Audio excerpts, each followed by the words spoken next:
বিসমিল্লাহির রহমানির রহিম। দেশপ্রেমিক বাংলাদেশি দেশে বিদেশে যে যেখানে আছেন, আসসালামু আলাইকুম।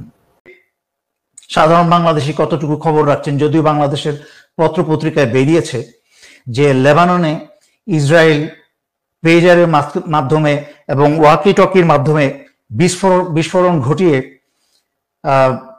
বহু হত্যা করেছে এবং বহু মানুষকে আহত করেছে হিজবুল্লাহদেরকে। এই যে লেবাননে এই ঘটনাটা ঘটছে, সেইটার প্রভাব আমাদের উপর কি আসতে পারে, সেই জিনিসটা আমি অল্প করে ব্যাখ্যা করব। এই যে যারা পেজার, হয়তো অনেক আগে এই জামানার লোকজন পেজার দেখেছেন কিনা জানি না, এরকম ছোট একটা ডিভাইস যার মাঝখানে মেসেজ আসে।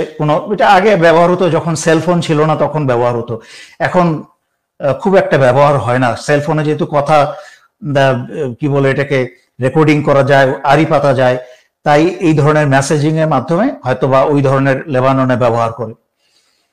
তো তারপর আবার ওয়াকি টকি তো চিনেনি, ওয়্যারলেসের যেটা, সেটা প্রথম দফায় করেছে লেবাননে বিস্ফোরণ করেছে আপনার এই 5000 এই পেজারে, এবং তার পরবর্তীতে বিস্ফোরণ ঘটিয়েছে আপনার ওয়াকি টকিতে, যেটা বিস্ফোরণ হয়ে মারা গেছে অনেকে। এই পর্যন্ত 30 জনের উপরে মারা গেছে, আর হাজার হাজার 3-4 হাজার আহত হয়েছে।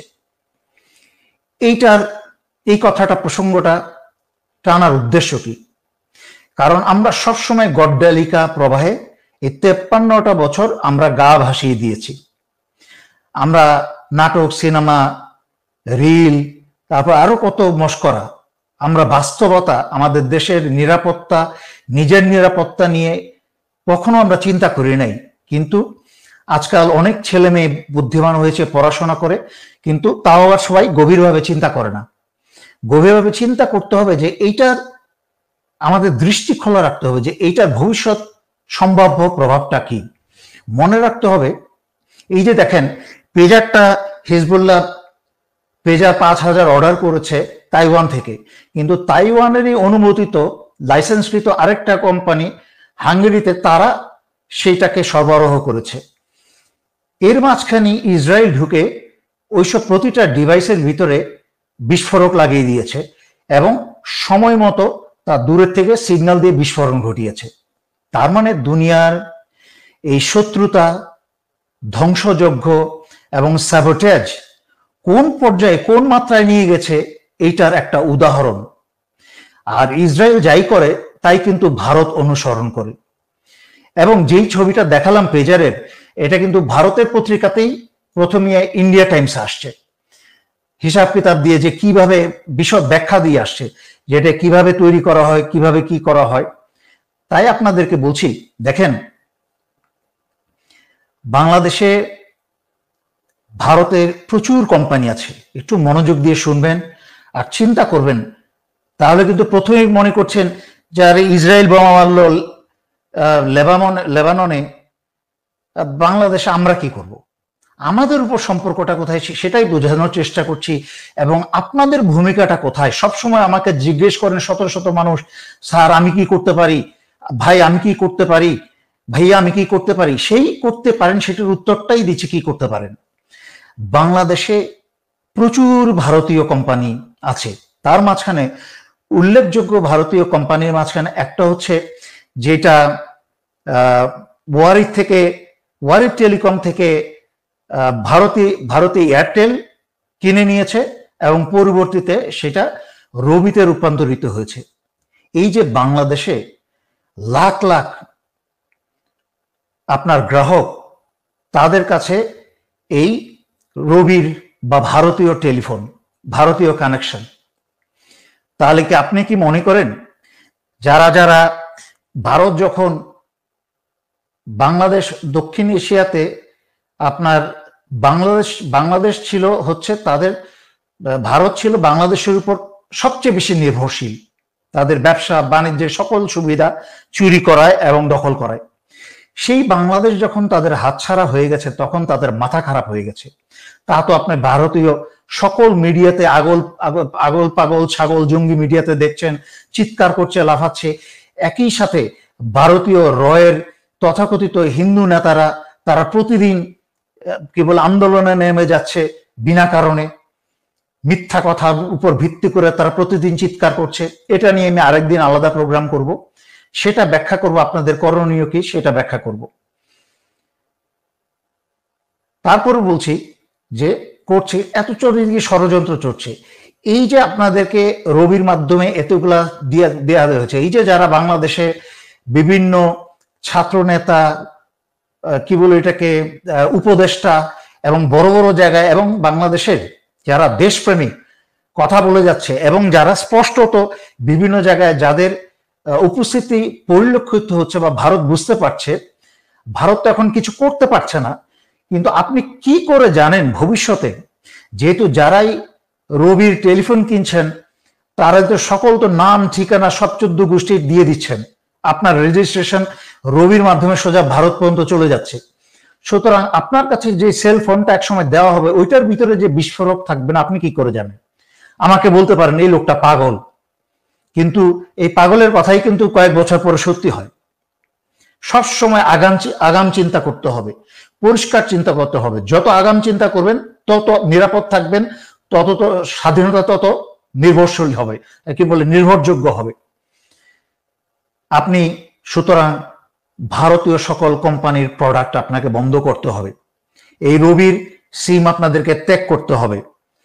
তারপরে আপনি আসেন এই ম্যারিকো, যাদের সাফলা তেল, আপনার প্যারাশুট তেল ইত্যাদি ইত্যাদি, সারা দুনিয়াতে এই সাউথ আফ্রিকাতে বা বিভিন্ন জায়গায় মিনাতে, মিডল ইস্ট এন্ড নর্থ আফ্রিকাতে যত সব মিলে যা এরা ইনকাম করে তার 44% ইনকাম করে, সারা পৃথিবীর 44% ইনকাম করে বাংলাদেশ থেকে। আপনি কি করে জানেন এই সাফলা, এই প্যারাশুটে আপনার কোন এক সময় এমন কোন দ্রব্য এই যে বিভিন্ন মানুষকে গুম করে নিয়ে গেছে, এমন এমন ইনজেকশন দিয়েছে তাদের স্মৃতিশক্তি হারিয়ে ফেলে, তারা কিছু মনে করতে পারে না, অনেকে পাগলের মতো ব্যবহার করে, অস্থির থাকে। আপনি কি করে মনে করেন যে আপনাকে আস্তে আস্তে এইসব খাবারের মাঝখানে এমন বিষ মিশিয়ে দিয়ে স্লো পয়জনিং করবেন আপনাদেরকে, যা আজকে 1 বছর 1.5 বছর আপনাদেরকে পার্শ্ব প্রতিক্রিয়া শুরু হবে, একসময় রাস্তায় দাঁড়িয়ে আর কখনো নিজের অধিকার এবং স্বাধীনতা নিয়ে কথা বলার মতো আর শারীরিক মানসিক শক্তি থাকবে না। এইসব অবান্তর কথা না, পৃথিবীতে যেই মাত্রায় এইসব ভয়ঙ্কর কাজকর্ম শুরু হয়েছে তা সকলেই সম্ভব। আমি যা বলছি আপনি দেখেন, এমামি, দাবুর, গোদরেজ, তারপর Jubilant food market, Jubilant food works, তার ডোমিনো পিজা, তার 28টা ব্রাঞ্চ আছে ডোমিনোস পিজা, সব ব্যাপারে কিন্তু আপনাদের চোখ কান খোলা রাখতে হবে। তারপরে হিরো মোটর কর্পোরেশন, এই যে আপনি হিরোর তৈরি কি বলে নিলয় মোটরসের মাধ্যমে বাংলাদেশে যে ব্যবসা চলছে, তাদের তৈরি মোটরসাইকেল, গাড়ি, যন্ত্রাংশ যারাই কিনছেন তাদের নাম, আপনার নাম ঠিকানা কিন্তু সব তাদের কাছে থেকে যাচ্ছে। আপনি কি করে মনে করেন না যে আপনার মোটরসাইকেল একদিন একটা বিস্ফোরক লাগিয়ে দিবেন? এমন একটা জায়গায় এত যন্ত্রপাতি আছে আপনি জানবেনও না। সামান্য একটা ছোটখাটো C4 লাগিয়ে দিলেই যথেষ্ট, পুরো আপনাকে শুদ্ধ মোটরসাইকেল শুদ্ধ উড়িয়ে দিয়ে এবং পাশে 2-4 জন শুদ্ধা, আপনার পুরো পরিবার উড়ে যেতে পারে সামান্য একটু C4 দিয়ে দিলে। তাই আপনি দেখেন, তারপরে ভিআইপি লাগেজ, এই যে দেশে বিদেশে যাওয়ার জন্য, দেশের ভিতরে বেড়ানোর জন্য যে লাগেজ কিনেন, সুটকেস কিনেন, তাও কিন্তু ভারতের ভিআইপি। আপনি কি করে জানেন তার মাঝখানে একটা ছোট করে একটা বিস্ফোরক লাগিয়ে দিবে না? এরকম ভারতীয় যত জিনিস আছে। আপনারা তো 7ই জানুয়ারির নির্বাচনের পরে বাংলাদেশে একটা হুজুক উঠেছিল না বুঝে শুনেই, ভারতীয় পণ্য বয়কট করুন। আমি চিৎকার করেছি শুধু ভারতীয় পণ্য বয়কট করে সরকার পতন ঘটানো যাবে না, রাস্তায় নামতে হবে। অধিকার আদায় রাস্তায় না নামলে, এক দফা দাবি সরকার হাসিনা পতনে আন্দোলনে না নামলে কখনোই সরকার যাবে না।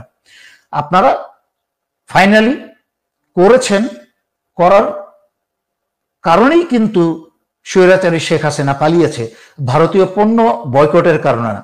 কিন্তু আমি কিন্তু ভারতীয় পণ্য বয়কটের কথা বলছি না, আমি বলছি যেই সব প্রোডাক্টের মাধ্যমে বাংলাদেশিদের জীবন বিপদে পড়তে পারে, তাদের ভয়ঙ্কর ক্ষতি হতে পারে, যার উদাহরণ দিলাম ইসরায়েল লেবাননে কি করেছে।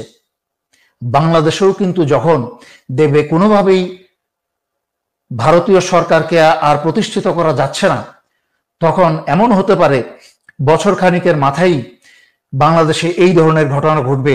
কারণ জঙ্গি নাটক করার মতো তো সুযোগ তেমন পাবে না, এখনো চেষ্টা চলছে জঙ্গি নাটকের। তখন এরকম 10,000 5,000 যদি ডিভাইস বাংলাদেশের জনগণের কাছে বিক্রি করতে পারে, আর তা দিয়ে ভারতে বসে এক টিপে রিমোট একটা মেসেজ পাঠিয়ে যদি 10,000 ডিভাইসকে বিস্ফোরণ ঘটিয়ে 20,000 মানুষ পাঠানো যায়, মারা যায়, 20,000 মানুষ মারা যায়, তাহলে তো জঙ্গি আক্রমণের চেয়েও আরো বিশাল ক্ষতি তারা করবে। তাই আপনারা ফালতু কথায় লাফালাফি না করে, সময় নষ্ট না করে, আপনাদের যেই বিষয়টা বললাম এই বিষয়ে একটু গভীরভাবে চিন্তা করেন। বন্ধু বান্ধব আত্মীয় স্বজন সবাইকে বলেন, ভারতীয় এই কোম্পানিগুলা বাংলাদেশে, ভারতীয়রা চলে গেলে এইসব জায়গায় বাংলাদেশি কোম্পানিগুলো যখন এইসব কোম্পানিকে টেক ওভার করবে, ভারতীয় যখন দেখছে আর মুনাফা করা যাচ্ছে না, ব্যবসায় লস হচ্ছে, এই কোম্পানিগুলো কাদের কাছে বিক্রি করবে? ভারতীয়দের কাছে তো বিক্রি করবে না, বিক্রি করবে বাংলাদেশিদের কাছে। ভাই মাপ চাই, তোমাদের বাংলাদেশি কোম্পানি তোমরা তোমাদের কাছে রাখো, আমরা পালাই। আমাদের মাল, আমাদের চাকরানি তোমাদের চাকরানি পালাইছে, আমরাও পালাই, তোমাদের কোম্পানি তোমরা নিয়ে নাও। তখন ভারতীয় এমপ্লয়িরা চলে যাবে, এই জায়গায় বাংলাদেশের শিক্ষিত যোগ্য ছেলে মেয়েরা চাকরি পাবে ইনশাল্লাহ। সুতরাং আমার কথাগুলো একটু মন দিয়ে চিন্তা করবেন। এই বলে আজকের জন্য শেষ করছি। ধন্যবাদ। আসসালামু আলাইকুম।